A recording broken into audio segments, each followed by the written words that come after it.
నమస్తే, welcome to Haripriya's media. ఆంధ్రప్రదేశ్లో దారుణం జరిగింది. 8 ఏళ్ల చిన్నారిని ముగ్గురు మైనర్లు అతి దారుణంగా అత్యాచారం చేశారు. అనంతరం శవం కూడా దొరకకుండా ఎత్తిపోతల కాలువలో పడేశారు. ఈ దారుణ ఘటన జరిగి 6 రోజులవుతున్న బాలిక మృతదేహం కనిపించలేదు. దీంతో మృతురాలి కుటుంబీకులు కన్నీరు మున్నీరవుతున్నారు. నంద్యాల జిల్లా పగిడియాల మండలం ముచ్చుమరిలో ఈ దారుణ ఘటన జరిగింది. ఇప్పుడు ఈ అంశం మీద పెద్ద ఎత్తున దుమారం రేగుతోంది. వివరాల్లోకి వెళ్తే ముచ్చుమరి గ్రామానికి చెందిన సుజాత మదిలేటి దంపతులకు 2 కుమార్తెలు, 1 కుమారుడు. కూలి పనులతోనే కడుపు నింపుకుంటున్నారు. రెండవ కుమార్తె వాసంతి 5వ తరగతి చదువుతోంది. అయితే ఆదివారం సెలవు కావడంతో ఉదయం ఆడుకుంటానని ఇంటికి దగ్గరలోనే ఉన్న పార్క్లోకి వెళ్ళింది. అయితే మధ్యాహ్నం దాటినా ఇంటికి రాలేదు. దీంతో తల్లిదండ్రులు పోలీసులకు ఫిర్యాదు చేశారు. అనుమానం వచ్చిన 3 మైనర్ బాలులను తమదైన స్టైల్లో విచారించారు పోలీసులు.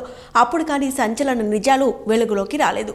వాసంతిపై అత్యాచారం చేసి మాల్యాల ఎత్తిపోతల కాలువలో పడేసినట్లు మైనర్లు అంగీకరించారు. ఇప్పుడు ఈ అత్యాచార ఘటన అందరినీ కలిచివేస్తోంది. ఈ దారుణ కారణమైన 3 15 ఏళ్లలోపు వారే కావడం విచారించదగ్గ విషయం. తాజాగా ఈ దారుణ ఘటనపై స్టార్ యాంకర్ రష్మి స్పందించింది. వాళ్ళు పెద్దవాళ్లలా అత్యాచారం చేయగలిగితే శిక్ష కూడా పెద్దవాళ్లలాగే వేయాలి. వాళ్ళు చేసిన తప్పుకు ఏమాత్రం పశ్చాత్తాపడడం లేదు. కాబట్టి వాళ్ళు ఖచ్చితంగా మైనర్లు అయితే కాదు. మైనర్లు అనే నెపంతో వాళ్ళు తక్కువ శిక్షతో బయటపడడం ఏమాత్రం కరెక్ట్ కాదని ట్వీట్ చేసింది రష్మి. ఈ పోస్టుకు AP CM Chandrababu Naidu AP సీఎంఓను ట్యాగ్ చేసింది.